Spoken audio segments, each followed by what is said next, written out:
Buenos dias, Gunners Collective TV. Back at it. You already know. Like a torta with a bad habit. Bye, bye. Intro time.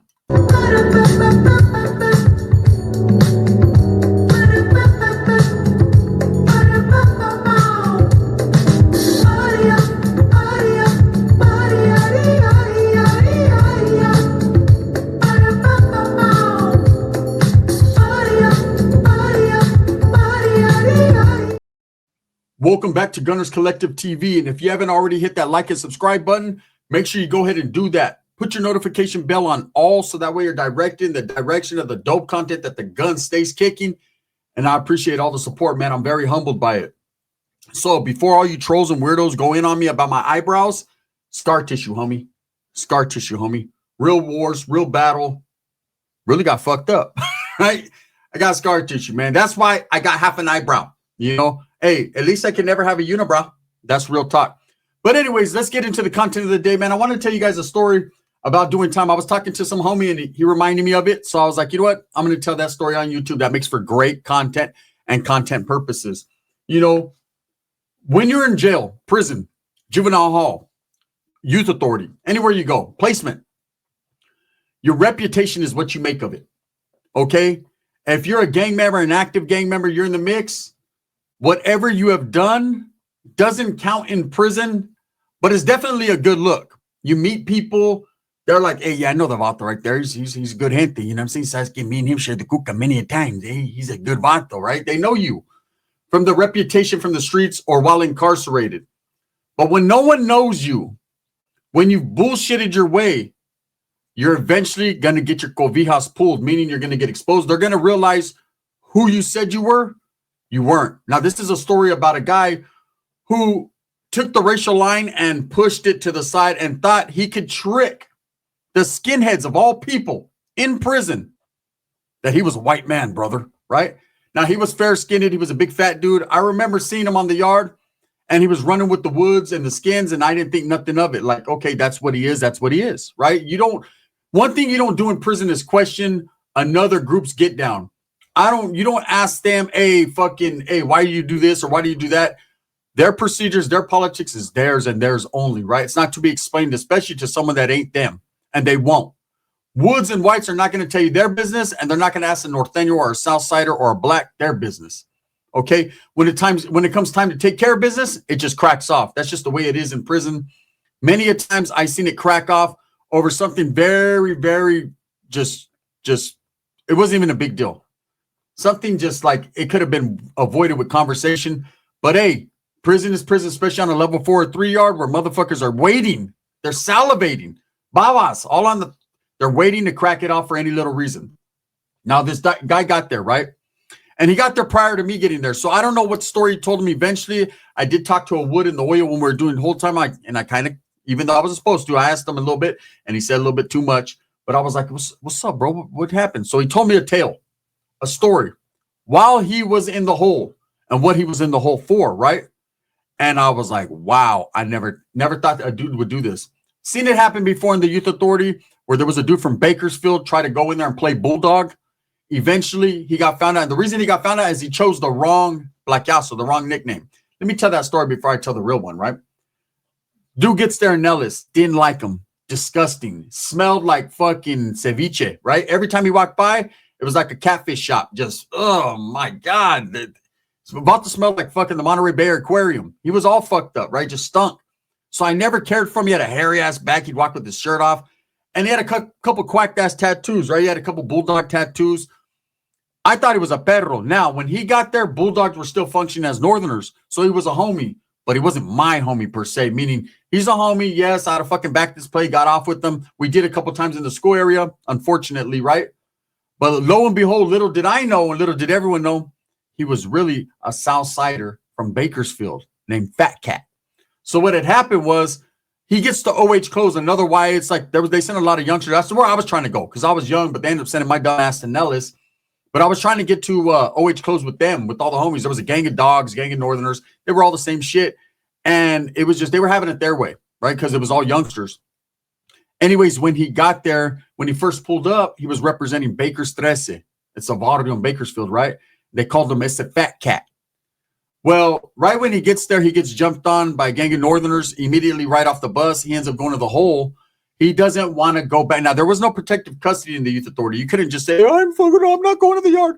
But he somehow was able to figure his way out. But what they did was, instead of sending him back onto the yard because he refused to go to the yard, he refused. He was scared. He didn't want them Northerners to get on his head again, right? So what he decided to do was change his whole persona and go to Nellis and trick everyone. Now, you got to understand, he never really hit the yard in OH. So he wasn't able to build that resume that I'm talking about. Of course, in juvenile hall, wherever he was at, everybody knew him. So it was only a matter of time before someone came and seen him and figured it out. And there was a gang of authors from Bakers in Nellis, right? The 805 was represented. They were thick. So anyways, for some reason, he figures, hey, if I go over there, the first fucking group that I latch on to, they transferred him from the hole to the linea, right? So he gets there and he pulls up. Now it's a bus coming from up north. So automatically the Southsiders that are there, they think he's a Northerner. He ends up playing Bulldog. Yeah, they call me Danny Boy from Fresno. I'm a Bulldog, right? What he didn't realize, and what only those of us knew, was there was already a Danny Boy from the east side there, right? There was no other Danny Boys. It was just that Danny Boy. And he was a hitter. He was about the business, right? I got to give him his respect. He was one of them Bulldogs you didn't fuck with. He was about the shit. So, dude, Fat Cat gets there, Danny Boy, whatever. He lands on my compa. The other Danny Boy's on a different compa. It's whatever. Word of mouth. Hey, homies came, man. The homeboy from Sanjo pulled up. Homeboy from Watson pulled up. Homeboy from Gilas pulled up. Homeboy from Fresno. Oh, who's the homie from Fresno? Oh, they call him Danny Boy. Danny Boy was like, what? So we ended up getting off in the square area with the Southsiders. That was look, we didn't get off. I got hit in the head with a board. I talked about it, right? Casper from Playboys. Shout out Casper for fucking knocking my lights out, right? We ended up going to the oil, the whole administrative segregation. It's called the box in Nellis. And that's when everyone gets the bumping baking soda breath on the windows and the doors and talking shit. And me, I wasn't that type of character. I was just like, hey, stab me, I'll stab you. You stab me, I'll stab you again, right? And whoever lives, lives. So I'm leaning back, listening to the conversation, and Danny Boy's there, the real one. And he's like, hey, Danny, hey, where you from? What barrio, what hood, what clique? Like, who do you know? And that fool was stumbling. You could hear him like, yeah, I'm from the west side. Oh, you're from Chandler? Oh, no, bro. I'm just independent, right? Whatever. A dude's there from Bakersfield, from Barrio Bakers. His name's Cyclone from Barrio. I'll never forget. He was like, hey, I say, tell us the truth, homie. We were in the halls together. You're a homie. And I was like, oh, shit. Now my ears stuck to the fucking window, right? Come to find out, dude, everyone starts going in on him because he's an imposter.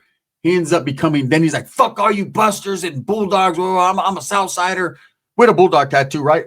That he ends up, I don't know where he got the Bulldog tattoo from because he went from point A to point B. What happened was this black dude was giving quack-ass tattoos on our yard, on the fucking, in Kennedy, where we're at. And he got a Bulldog to cover, I guess, Bakersfield that he had on his arm. I never noticed, right? Until I noticed. So anyways, next thing you know, he's back to Baker's Tres. He was talking shit. Well, he thought them dudes got him comfortable. The Southsiders got him comfortable. He went out to a group yard with them, and they grouped up on him. Gangbanging. For reals, right? Never seen him again. They ended up transferring him somewhere else, man, where he was going to be a lot layman a lot. And that was that. But that was the first time I ever seen someone perpetrating, claiming to be from a whole different group. And you're never going to, look at the system is big, but it's small. You're going to always run into someone that knows you, knows your past, whatever. Fast forward to the real story at hand. Skinheads, Woods on the yard with the big fat dude, right? Fool had a tattoo. He had skinhead going across his head. He was trying to be a skin. Now, Woods and skins are very different in the California system. Woods are white by nature. They're white because they were born that way, right? A lot of them are not racist. A lot of them have Mexican baby mamas on the streets. Yes, brother, we like Mexican girls, right? And a lot of them got whatever they got going on. And they kick it with their race. They kick it with their people because that's the way the prison DNA is. You have to kick it with your own head. But a lot of them get out and bump X-rated, Mac-rated. You know what I'm saying? Especially the ones from like Northern California, the Bay Areans, we used to call them. Them motherfuckers grew up on some motherfucking Woody and some Speedy Low, right? That's just how it is. They've had a lot of interaction with Northerners. They're in the neighborhoods with Northerners, Southsiders. Like, they didn't trip. That's just how it was with Woods. But the skins were a little bit different. The skins were a little bit more political, a little bit more hatred in their heart, a little bit more with the business. Not saying the Woods weren't with the business. It was a whole different business. It was a get the fuck out of our way business, right? It was a, no, I don't want coffee, brother. I want your life business, right? So anyways, this dude, dumbass dude, Ends up being on the yard. So I'm talking to the dude in the hole. He's in the hole for a stabbing, right? I'm like, hey, what's up, bro? You're looking at a minute. He was like, yeah, I got a DA referral, meaning they charged him. He said, I got an attempted murder. I said, well, who'd you hit, bro? If you don't mind me asking one time, because I just happened to be in the hole for a little while for what I did, right? He was like, yeah, hey, you remember that fat dude that had the fucking tattoo on his forehead? It said fucking skinhead. It said rock, skinhead. And I said, yeah, skinhead's rock or some shit. I said, oh, the dude that looked like Jack Black? He said, yeah, that dude from the School of Rock. I said, yeah. He said, yeah, I stabbed him profusely, like almost 100 times. I said, did they airlift him? Did you kill him? He said, yeah. I mean, I don't know if he's dead or not. They didn't charge me with that, but yeah, I got him a gang of times. And so I said, well, why, bro? You know, if you don't mind me asking again, I don't want to be in white business, but brother, I can smell the bologna from here and the coffee and the meth. He's like, well, what happened was that dude was a native. So in the prison yards in California, natives run with the woods. Okay, let me explain to you. They don't necessarily run with the woods, like as far as in their politics, they have their own different thing going on. But the natives function on the same side of the yard with woods. And there's been plenty of times where I've seen the woods handle business and the natives back their play and vice versa. I've seen it, right? We used to call them the cowboys and Indians, the true stories, right? So on one side of the yard, you're going to have Southsiders, who are usually the majority on that side. You're going to have woods and skins. They run together. And then you're going to have the natives, okay? And the paisas. And the paisas run up under the Southsiders. The paisas are with their own business, their own thing. When I say they run up under the Southsiders, meaning, men, hey, they're Mexican. They show each other a lot of love. On the other side of the yard was little bitty norteños, because there wasn't very many of them, depending on the yard you went to. The brothers, the Crips, the Bloods, the Kumis, the whatever. And then, of course, the others, Asians, Usos, Pacific Islanders, Guamanians. Shout out to my boy Zubs. You know what I mean? That's just how it was. So the yard was split in half. Now, this guy got there, and what had happened was he had burned some natives way back in the 80s, in the early 80s, when he was doing his first prison term. You know, he burned his people. So what he decided to do, he cut the long hair, got all the fucking swastikas and everything. Now, for those of you that don't know, this is how it started. There is a native symbol that is a swastika. Okay? Facts. Okay? It means something totally different. He already had one of those on him, so he just went with it, right? And tried to go in there and play skinhead. And for a couple of years, he was able to do that. They didn't know him. I don't know how they ran their check on him and it didn't come back, but no one knew who he was, so he was in there skinheading it up. Bro, give me methamphetamine. He was in that motherfucker. Oi, oi, oi, getting his oi on, right? And to, oh boy, a native comes from back then and recognizes him and hits him up in the chow hall. Now, this dude was actually somebody on the yard for a minute. Not somebody like he was fucking a straight hitter or killer, but he had put in his work for his white race, brother, even though he wasn't from the white race, right? He had put in his work, and no one thought nothing was wrong with him. Again, he was one of those dudes I seen on the yard. He had a whole bunch of tattoos on his face and head and shit, big fat dude. I never paid attention. I remember I used to say, damn, man, if he ever fucking comes running my way, I'm going to carve him up real nice. You know what I mean? Because we used to always go at it with woods and shit. Unfortunately, it's just the way it was, brothers. I'm not going to ever say I shedded your blood, but you did mine, right? So what happened is he's in the chow hall, and natives are coming through. And now natives function on the yard. This new native had just got there, long hair. He was like well known. And when he got there, he was like, bro, where do I know you from? And of course, big fat dude fucking just like the dude a fat cat did. They get all scared. Their filth is exposed, right? And so he's like, oh, I don't know you, bro. And he was like, hey, are you from this town?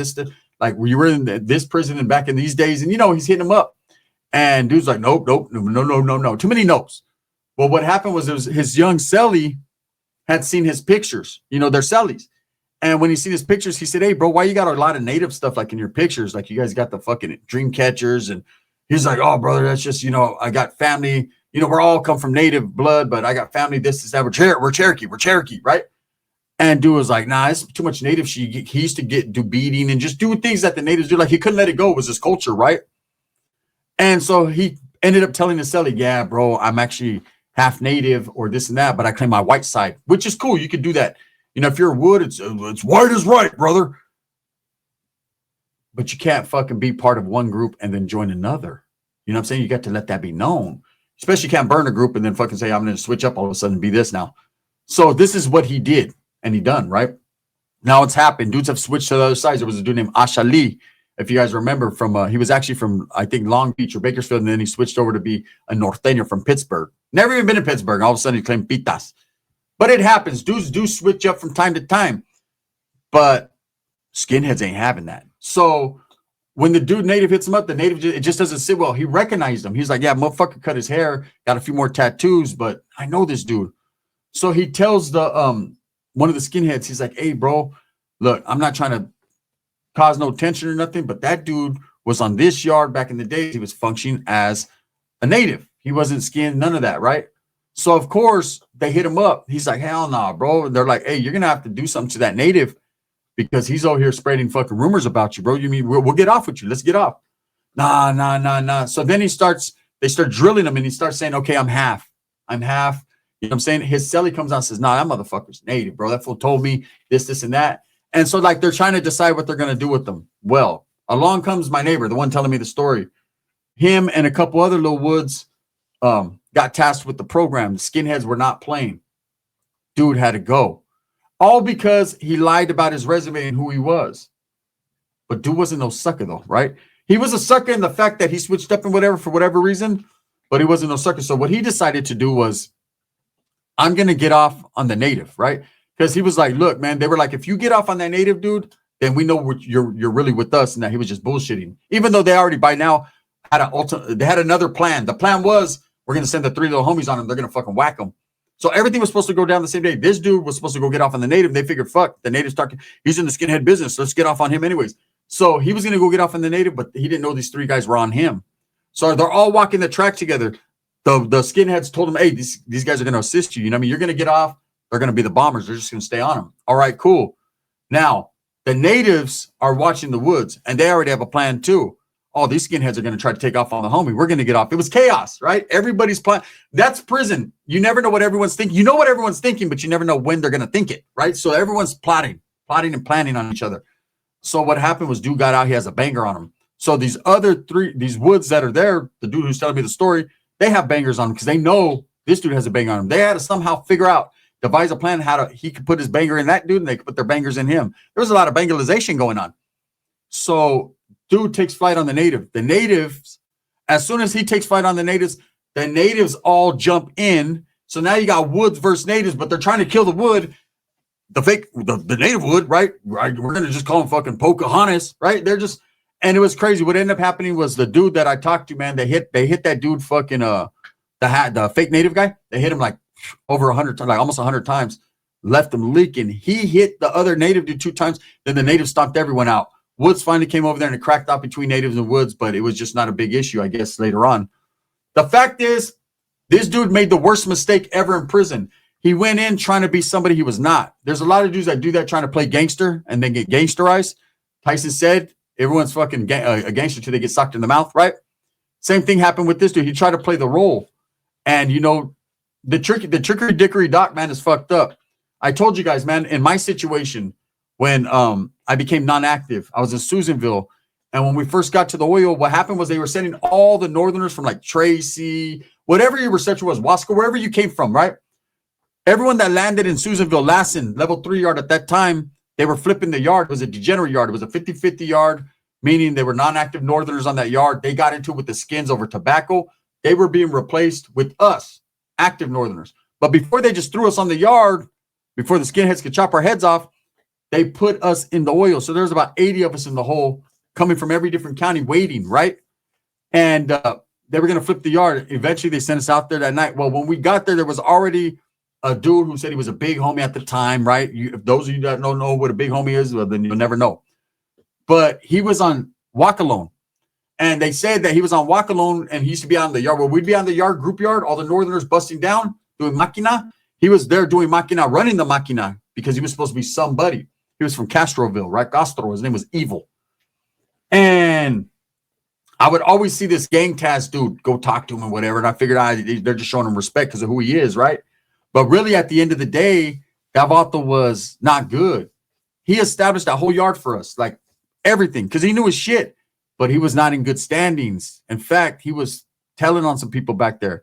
Didn't know until eventually, man, when all the shit went down with me, what happened was me and him became cool. We chop it up. You know, I chop it through the fence. I knew a couple of his homeboys from Castro, whatever. I thought he was a good homie. I go on the yard. The shit goes down, right? I get off. I go back to the hole. Next thing you know, I'm on the other side now. So now I'm going to the yard, group yard with like some blacks, some whites, whatever. He'd still be in that cage out there. They didn't have him out there when the homies had him because they figured him out. That's when I figured him out. And he told me, he was like, look, bro, the Spencer, there was a wheeler that came back here on you. The wheeler that came back, said that you were rocking the boat because the homies were participating in drug usage at the time. I didn't like it. So I struck up a wheeler, right? And of course, my wheeler ended up in that dude's hands. The other homies' wheeler ended up in that dude's head. That dude decided because he was getting plugged in the back that my wheeler didn't count, even though he knew I was in the right. But because he was a bad guy anyways, he was like, fuck that dude. So that basically was a whole bunch of bullshit. They had a degenerate running the yard, and I'm sitting there like, what the fuck about my career, right? But whatever. All I got to say is people that flip-flop or play the game, eventually they get found out, and they get their head put up their ass faster than a rabbit gets plucked. And that's just it. So anyways, that's what happened, man. The skinheads ended up getting off. Natives got off. Dude should have fucking just kept it real. But of course he had burned some dudes. So, and dudes do that. That's why when you get to a yard, people are like, oh, they just check your paperwork. It's all good. Some groups just do that. Some groups go a little bit deeper. They want to know the history, where you've been, why you've been there, why you were on that yard or that yard. It seems like, man, it's trivial and it doesn't really make no sense out here. And it doesn't matter really in the real world. But in prison, every fucking thing matters. Thumbs up or thumbs down. Heavy's going to be the head that wears the crown. I'm going to continue to strive, struggle for what I truly believe in. That's definitely the benefit. And I hope everyone just lives the best life, man. I'm for the benefit of all people. Even the native wood. That fool got carved up. That's fucked.